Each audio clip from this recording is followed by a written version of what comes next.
Hey everyone, welcome back to my YouTube channel, and I'm so excited to share with you guys that Pi is already listed na sa OKX at sa BitGet. And ayun guys, natuldukan na yung mga haka-haka regarding sa kung magkano yung value niya. Ay natuldukan niya kasi excuse me, kasi last before pa naging listed yung Pi, grabe talagang grabe yung mga Pi miners, no? Mayroon pang bumibili na $350 per Pi. I don't know if totoo yan or this scam, pero ang dami ko nakikita sa comment section na ganun. And now finally guys, yung Pi network, yung Pi ay listed na sa and natulukan na talaga yung mga questions ng mga miners, especially yung mga matagal na nagmamine. Ang sobrang laki na ng Pi. Sobrang happy nila kasi finally si Pi listed na at mapipera na nila. Pero yun nga guys, ang sad news hindi ko matatawag na sad news, but good news pa rin kahit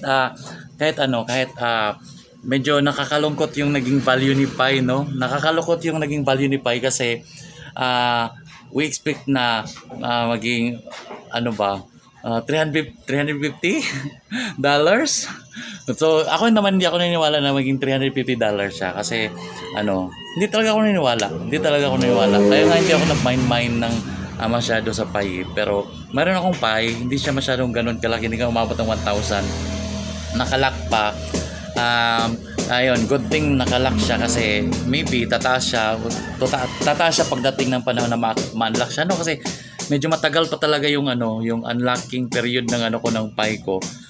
Yung price ngayon is $0.1 which is mababa kaysa sa expected ng mga miners at saka mga Pi na nag-aabang talaga ako na malist si Pi. So medyo mababa talaga siya, sobrang baba talaga siya. Pero alam nyo guys, wag na lang tayong malungkot, magsaya na lang tayo kasi finally si Pi listed na. And anytime, papantayin nyo na lang na tumaas yung kung gusto nyo magbenta ng mga Pi ninyo, bantayin nyo na lang na tumaas yung value niya. Pero good thing ngayon guys, kasi kasi first day na listed si Pi, mas maganda ngayon bumili ng mga Pi. So kung kaya nyo bumili kayo kasi mura pa. Kasi baka magiging parang parang Bitcoin yan dati na walang bumili kasi ganyan daming rason. Tapos biglang umakyat yung value ni Bitcoin, biglang tumaas, di ba? So ngayon tingnan mo, kung mayroon kang 1 Bitcoin, milyonaryo ka na, di ba? Ganun siya kalaki. Hindi kasi umabot si Bitcoin dati ng 3 million, di ba? Yung value. So kung nung mura pa si Bitcoin, bumili ka, tapos tumaas yung value, yung 1 Bitcoin is 3 million, di ba? Duman siya sa ganyan na value. So, di ba, milyonaryo ka kaagad. So ngayon guys, si Pi mura pa, $0.1. So medyo medyo maganda siya bilhin, pero doon lang sa mga may extra talaga, no? Kasi mahirap kasi yung crypto guys. Hindi natin alam yung magiging niya. Ayun, tataas ba or malulugi pa tayo, ganun. Hindi natin alam. So I suggest guys na sakaya lang ninyo, kung gusto niyo bumili, sakaya lang niyo. Pero sa mga sa mga miners, wag kayong malungkot guys kasi ayun, especially sa mga nakalak pa. Good news to sa inyo kasi mura si Pi, no?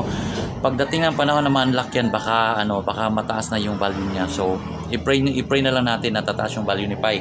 So wag kayong malungkot kasi siguro sinadya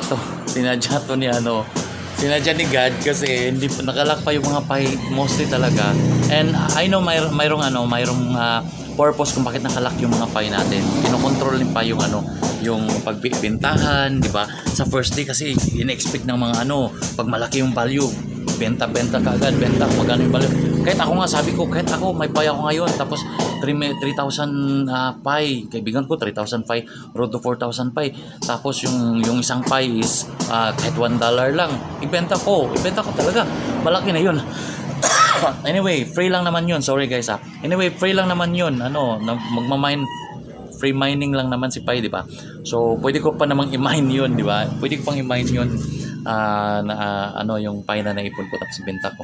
Pero ngayon guys, I suggest kung malaki yung Pi ninyo kasi point 1, kung malaki yung Pi ninyo, pwede nyo pa rin ibenta kasi malaki pa rin ang magiging kita nyo yan. Kasi imagine that yung kaibigan ko kung mayroon siyang 3,000 plus o 3,000 lang, palagi lang natin 3,000 Pi. So kung ibenta niya nasa mga 15,000 din yun. So for us na hindi ganun ka laki yung masaya na kami sa 10,000, 5,000 na income. So malaki na yun, malaking na yun sa amin. 15,000 malaki na yun talaga. So nasa 15,000 din yung kung 3,000. How much more yung mga hindi talaga tumigil naman nag-mine ng Pi. So siguro yung iba umabot ng 5,000 or 10,000 Pi mine nila. So how much more sila na ganun. So kung benta nila yun siguro malaki pa rin ang magiging magiging income nila. Kahit 0.1 lang yung niya, yung initial or yung first value ni Pi ngayon sa first day na listed siya sa OKX. And hindi ko pa na-check kung magkano yung value niya sa Bitget, but I know guys, tataas din yan si Pi pagdating ng panahon. So yung mga nakalak dyan, yung may mga nakalak na Pi, wag kayong malungkot. Mag-ipon pa rin kayo kasi nakapag-ipon nga tayo for the past 6 years o 7 years na si Pi wala pang value, puro haka-haka pa lang. Hindi pa natin alam kung totoong magiging magiging pera or hindi pa natin alam, di ba? So mga pa lang nakaipon nga tayo. How much more today na na listed na talaga siya sa sa mga Bitcoin wallet, di ba? So magiging pera na natin siya. May value na si Pi. So hindi ko na alam yung sinasabi ko. So how much more na ganito yung scenario, mayroon na siyang value. So double time sipagan pa, wag mawalan ng pag-asa kasi I know pag mga ganyan talaga yung mga introductory ng Bitcoin ng mga crypto eh. So just like Bitcoin before, malit lang yung value niya. So naging value niya sa first niya, pero ngayon tingnan niyo naman si Bitcoin. So tingnan niyo naman yung ibang mga coin. Though hindi talaga natin alam kung ano yung magiging ng mga crypto, bababa, tataas pa. So pero at least may value na si Pi. So huwag kayong mawalan ng pag-asa guys. So keep on mining pa rin sa mga Pi users dyan, sa mga Pi miners, especially sa mga sa mga matagal na nagmamine sa Pi. Nabubulol na ako sa Pi. So mine pa rin tayo. So thank you so much guys, and let's celebrate kasi may value na si Pi. So wag kayong malungkot guys kung medyo konti kasi importante may value na si Pi. So thank you so much for watching my video. Bye bye.